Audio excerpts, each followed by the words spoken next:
Hey everybody, and welcome to my shelter in place. It's great to be back up in front of you and get to do some more Algebra 1 with you guys starting today and continuing onward for who knows how long. Back when we left each other, we were pretty close actually to ending Chapter 8, which was quadratic functions. And today we're going to pick right back up where we left off with a quadratic functions assignment directly from your textbook. So I have sent these out. I've had it included them on Google Classroom, but these are worksheets. You're welcome to print these out if you'd like to, but you don't have to. You can answer the questions on just a sheet of paper. I would just recommend every single assignment, be it a classwork or a homework, just do it on a different sheet of paper. It can be on different sides from a different assignment, but if you keep it on one sheet of paper, it's really easy to go back and double check your work and see that you did all the assignments. So today what we have is the assignment's called More Ways to Finding X-Intercepts. So if you remember back in Chapter 8, we've been spending some time figuring out how to solve for X-intercepts given quadratic equations. And if you did the optional assignments from when we were gone, not really having school, you would know that we've actually been developing, let's see this here, kind of a mirror image. We've been developing 6 ways to solve for X-intercepts. So this first way is the one you've probably done the most of, which was factoring in the zero product property to get X-intercepts of a parabola. The second one was just using a graphing calculator, using Desmos, and we'll definitely use Desmos today. And thirdly, going from when you have the quadratic in vertex form with one parentheses, you get the vertex, figuring out what the standard form is to get the y-intercept, and you can factor it if you want to, if it is factorable, and get the x-intercepts at that point, okay? So today, what today's assignment is more ways to find the x-intercepts, and you're gonna get another way. This way is going to be taking the square root. The fourth way will get filled in on this, and hopefully you'll know how to do it. So this is the assignment. Again, try to give the assignment a shot before watching this video, before seeing the answers. I do all the problems that you see here along with you in this 25-minute video or so, so you're able to see how you did.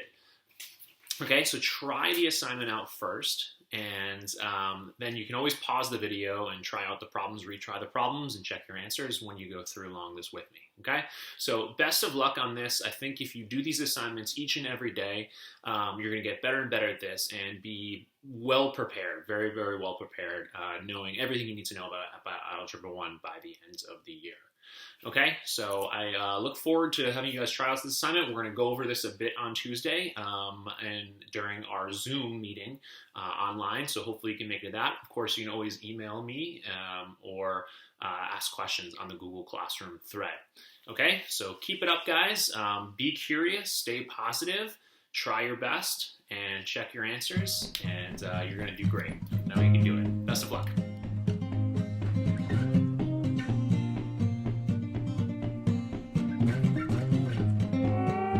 So let's get into this with problem 880. A lot of these problems on this classwork are already done because I just wanted to be able to talk about them and explain them, but some we'll do together, like we'll do 881 together. So 880 is already done here. We have this function, y equals the quantity x plus 1 squared minus 16, and it's quadratic, right? We know that it's written in vertex form, because vertex form is written in this format. We have one set of parentheses, a perfect square, and it's being squared, all right? Our x term is getting squared, and we have all this other goodness here. So we know a few things from this vertex form. Of course, our vertex is gonna be at -1, -16. That's gonna help us because that's gonna help us draw a sketch of the parabola. Vertex is the best part to start a parabola. But then it's going to tell us to do some other things to graph this out. It says rewrite the equation in standard form. Okay, I got the standard form. Hopefully you can check your answers. If you didn't get this standard form, remember what you have to do with this vertex form is you have to change it to standard form. So standard form, of course, has 0 parentheses. So we have to go from this form to that form. So again, what you need to do in problems like these is follow your Pemdas rules. First step with Pemdas is we need to do our exponent because there's nothing to simplify in the parentheses. So I got to do x plus 1 squared first. So that would be, I've set up a generic rectangle, x plus 1 times by x plus 1. A little messy up here. So I get x squared, and then x times 1 is 1x, and then x times 1 is 1x, and then 1 times 1 is 1. So I would get, as my first step, changing it, y equals, and then I got my sum in here, x squared plus 2x plus 1. And then I still have that minus 16 outside here. So I did my exponent step, and now I'm just going to do my subtraction step. So I'm going to do 1 minus 16, and I would get negative 15 as my constant term. Let me know if you have any questions on that. So now that I have that, that gives me some other things. I have my y-intercept at 0, negative 15. I've indicated that. Well, actually I haven't indicated it on my graph. I kind of see it here. So we have a vertex, we have a y-intercept. That would actually be enough to graph out this graph, but it says a couple other things that we want to find to make our graph a little more accurate. So now we have it in standard form. It wants to use the zero product property to find the x-intercepts. So zero product property, of course, that would involve finding factored form. So we take this, we factor it. 5 times negative 3 would get us to negative 15, and 5 minus 3 would get us to positive 2x. There is an a of 1 here, so we're allowed to use that shortcut. So we're able to get, this is our factor form, y equals x plus 5 times x minus 3. Using zero product property, what would make y 0 here? So the x-intercepts are going to be the values of x that make y 0, and that's if we plugged in negative 5 for x here. Plus 5 would give us a 0 factor, and that would cause a 0 product. So negative 5, 0 is our solution for this factor. Our solution for this factor here is positive 3, because 3 minus 3 would make y 0, and find another x-intercept. Get your x-intercepts, graph it on out, and this is 880 part A. Looking down here to part C, technically, I think I edited this so you don't even see a part C here, is that it told you there's actually another way to get x-intercepts. Instead of on this one up here, there were kind of a lot of steps. We had to go from vertex form to standard form and finally factored form to use the zero product property to get x-intercepts up here. Down here, this is going to walk you through another way to get x-intercepts. And just to show you here, when we have the function which we started out with, and they write it right here, I'm just going to rewrite it right here. When we had the beginning of the problem written out in vertex form, it wanted to take you through the way you knew how to get x-intercepts. And we've done kind of this stuff already the other few days. So the way you know how to get x-intercepts when it's written in vertex form right now is, well, you know how to go from vertex form to standard form, vertex form to standard form.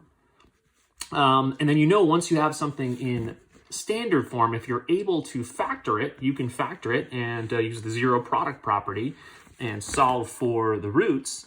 So you know how to do those steps, but what it wanted you to do here, down here, is to provide you another way of getting the roots, a way that's a little bit faster. So it didn't want you to overcomplicate things. In this equation down here, you can actually solve for the x-intercepts by eventually taking a square root. So eventually this is going to be a video here that I'll create for step number 4 with how to solve a quadratic, find the x-intercepts, and help you sketch the parabola. The way you do it in this one here, you can actually get started with this one just by changing the y to 0. Of course, because remember the x-intercepts are the values of x that that make the y value equal to 0. So if you did this here, you could actually do it by skipping a few steps or doing a few different steps to solve this problem. And it walks you through each step with justification here. First step, add 16 to both sides. If you get 16 here, you should notice something interesting, and that is all of a sudden we have a 16 here, and we have an x plus 1 being squared over here. So what's interesting about that is that both the left side and the right side are actually perfect squares, right? 16 is a perfect square. If we took the square root of 16, we were actually 2 square roots of 16. There's 4 and negative 4. So if you square 4 times 4, you get 16. If you square negative 4 times negative 4, 2 negatives make a positive, so we would get positive 16. So what this is telling you is that down here, and they put a lot of steps, okay? We have our answers down here. First step, we want to add the constant to both sides, so add 16 to both sides of equals. We're allowed to do that. That's the addition property of equality. So if you add something to one side of the equals, you're allowed to add it to the other side of equal sign. And then the next step to solve this is, hey, just take the square root of both sides. So taking the square root of both sides, as long as we take the square root of one side, we have to take it to the other side to keep the equation balanced.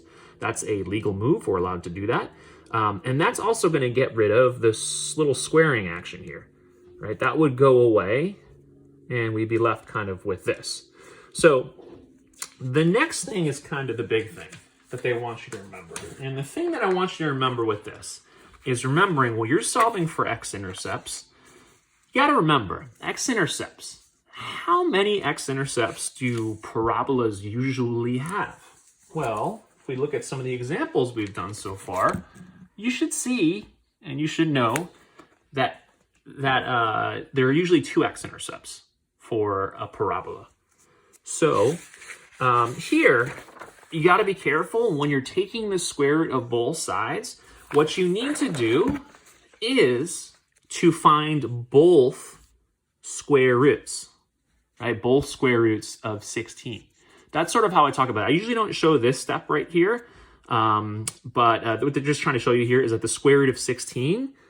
So when you have this situation right here, x plus 1 squared, if you take the square root of both sides, you need to remember that you're taking the square root. This symbol actually means the principal square root. It means the positive square root. But the idea is that 16 here, x here could either be, or x plus 1 here could either represent 4 or negative 4. So when you take the square root of the left side, you actually have this little symbol here you could put in. They're not showing you the symbol yet, but you could put this symbol in here. And that the idea is this square root of 16 could either be positive or negative, so positive or negative 4. So positive or negative 4 would have to equal x plus 1 because x plus 1 equals either negative 4 or positive 4. So in this here, it's what it's saying here, when you take the square root of something, the result, both those square roots have to have the same absolute value. So if you take the square root of 16, both those square roots would have to have an absolute value of 4. So they're kind of making it a little more complicated than it needs to be, but they eventually get there, right? X plus 1 equals 4, and then x plus 1 equals negative 4. So here we have our x-intercepts. We have x equals 3 and x equals negative 5. So let me show this on the other work here, because this is a lot less work than doing on the top one. We just had to add 16 to both sides, take both square roots. So we get plus or minus 4 equals x plus 1. And then what you should do there is to split into two equations, right? X plus 1 could equal positive 4.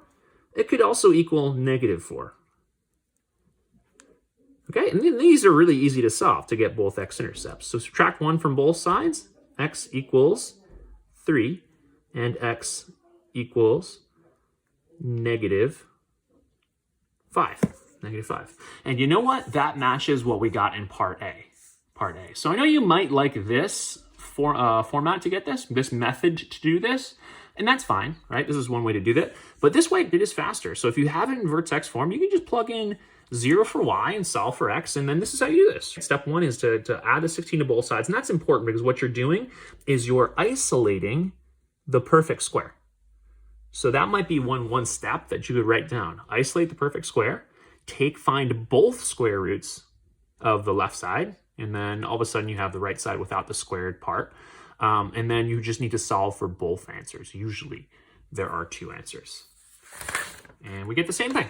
The x-intercepts are in those places that we determined in part A. A couple quick answers here to make sure that you got right. So part D, sometimes a quadratic function in y equals a times by x minus h squared plus k form is called graphing form. Why is this name appropriate? Well, of course, we know that h comma k is the vertex. Again, remember you have to change the sign there to find the minimum or maximum point, and then you don't have to change the sign of this one. So the vertex is the most useful point, right? It's the most useful point to begin a graph, and you can easily solve for x-intercepts. So if I know the vertex is here, I just know that I'm going to go up to the right and up to the left, and I just need to figure out one other point, really, to help me figure out how skinny or wide. Or of course, if the vertex is here, it could go down too. Part E is, what are the advantages of the graphing form of the equation in part B compared to the zero product property in part A, when finding the x-intercept and vertex? Well, in part B, if you immediately know the vertex in vertex form, You immediately know this. In part B, you can solve for the x-intercepts right away. So if you know how to do part B and you did part B, like we just did together, then you can save a few steps. Because in part A, you'd have to solve for both the x-intercepts and the vertex. You'd have to go to standard for, let's see here. We're finding the x-intercepts and vertex. So in part A, oh yeah, I think in part A, actually, just to clarify here, part A, they wanted you to use the zero product property to find the x-intercepts and vertex. That's just silly because you already have vertex form. You should be able to pull out the vertex right away. So I think what they wanted you to do in part A, which is silly, is they wanted you to find the x-intercepts and then also practice that skill with x-intercepts of averaging the two roots together. So -5 plus 3 is -2, and dividing by 2, that would give you the line of symmetry, right? Line of symmetry about x equals -1, and then plugging into the equation to get the y value of the vertex, okay? So this is kind of a silly question right here because you guys know what the vertex form tells you. You don't really need to solve for the vertex once you have the x-intercepts. Okay, so anyways, let's wrap up this video. Let's do 881 together so that you have an example of this. And you can use this skill going forward, which is skill number 4 for solving quadratics and sketching parabolas, taking the square root, solving by taking the square root. Okay, so this one here, we have y equals the quantity x plus 2 squared minus 3. And it says, find the exact x-intercepts and the vertex of this. So I'm going to use my shortcut to get my vertex because this is in vertex, otherwise known as graphing form. Vertex form, graphing form. Vertex is a great point, so let's call it graphing form. And that's going to be -2, -3. And again, this is graphing form. That allows us to get our graph started. And this is the most important point. This is going to be the minimum point of this parabola. And I know it's the minimum point because there's not a negative in front of the parentheses here. My a value is -1. Remember, a controls whether it's downward facing or it's upward facing. So this will be U-shaped, upward facing. So +1 is my a. So again, flip the signs of the x, what we see next to x here. It needs to change signs. So we have a minimum point, and we're going to go to -2 and -3. There's our vertex. And let's revisit the rest later because the next thing we're going to do is find the exact x-intercepts. So I'm going to do that. I'm going to follow my step from the front. So the x-intercepts, the value of x when y equals 0. So all I'm going to do is change this to this y to 0 right here. And then I'm going to follow those other steps. So I'm going to do x plus 2 squared minus 3. I'm going to add 3 to both sides of equals so that I isolate the perfect square on the right side. What's interesting here, this is not a perfect square. This is the number 3. So what it's asking here is that we're actually going to find the exact x-intercept. So I am going to take the square root of both sides. And at this point, what I would recommend to you, so a square root is going to cancel out the squaring over here. But remember that you're going to have 2 x-intercepts in this situation. Look here, your vertex is down here. So this is going to hit the x-axis twice. So you might be wondering, if I'm taking the square root of this here, it looks like I'm going to only get one answer.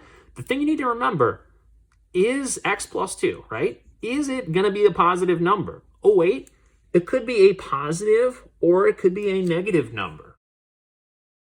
Meaning there are 2 numbers out there in the world, right? 2 numbers that when multiplied together become +3. So if you square a certain number, you would get 3 as an answer, and then the negative of that number. Remember, every number, every positive number has 2 square roots. Okay, it has the principal square root, which is positive, and then there's also a negative square root as well. So when we're getting the x-intercepts that are exact, you're just going to leave this square root symbol in the answer. So I know what you're thinking now. I got to isolate for x. I still have this +2 here. So what you're going to do is you're going to subtract 2 from both sides, and you would get -2 plus or minus the square root of 3 would equal x. You would get that. And then we have x isolated. How many x-intercepts are there? Well, there are 2. This is a plus and minus symbol. So technically, these are two x-intercepts, and what I'm going to do here is I'm going to write that out as two x-intercepts. So I'm going to write -2 plus the square root of 3, comma 0, and the other one is going to be -2 minus the square root of 3, comma 0. So we got to sketch that out on the graph. So that might be a little tough here because these are exact answers, -2 plus the square root of 3, -2 minus the square root of 3. So what I'd recommend at this point here, even though these are exact answers, you want to find the approximate answers for these in order to actually graph them out. So I'm going to do -2 plus the square root of 3 and enter in my calculator. Okay, it's going to tell me that. So remember, if you have this calculator, I have the one that I have, you have to hit this button down here, these two little triangles. If you hit it, I'm going to hit it so you can see it, boom, you get the approximate decimal version of this. So what this tells me is that the square root of 3 is, the positive square root of 3 is about 1.73 or so. Okay, because what we have here, we have -2 and we're adding square root of 3 to it. And our answer is pretty close to 0. It's a little bit less than 0. So it's the square root of 3 is not quite 2. It wouldn't be 2 because 2 squared is 4, not 3. So the square root of 3 is about 1.73 or so. Here, if you did have to have an approximate answer here, -2 plus root 3 is about -0.26. So for my first x-intercept, I'm going to put that pretty close to the origin, just a little pretty close to 0, about -0.2 or so, -0.3. Second x-intercept is, and I'm going to do this in my calculator again, just to get my approximate answer. Okay, hit this button, this little triangle, these two triangles here that are pointing away from one another, that changes it from an exact answer to a decimal approximation. So again, square root of 3 is about 1.73 or so. So if you do -2, and you take away 1.73 or so, you get -3.73 or so. So our second x-intercept right over here, pretty close to -4. Just a little bit closer to 0 than -4. So those are our two x-intercepts. I put my two x-intercepts in already. I sketched out the graph, not my cleanest sketch, but if I check Desmos, it says last step to check your sketch on this graphing calculator.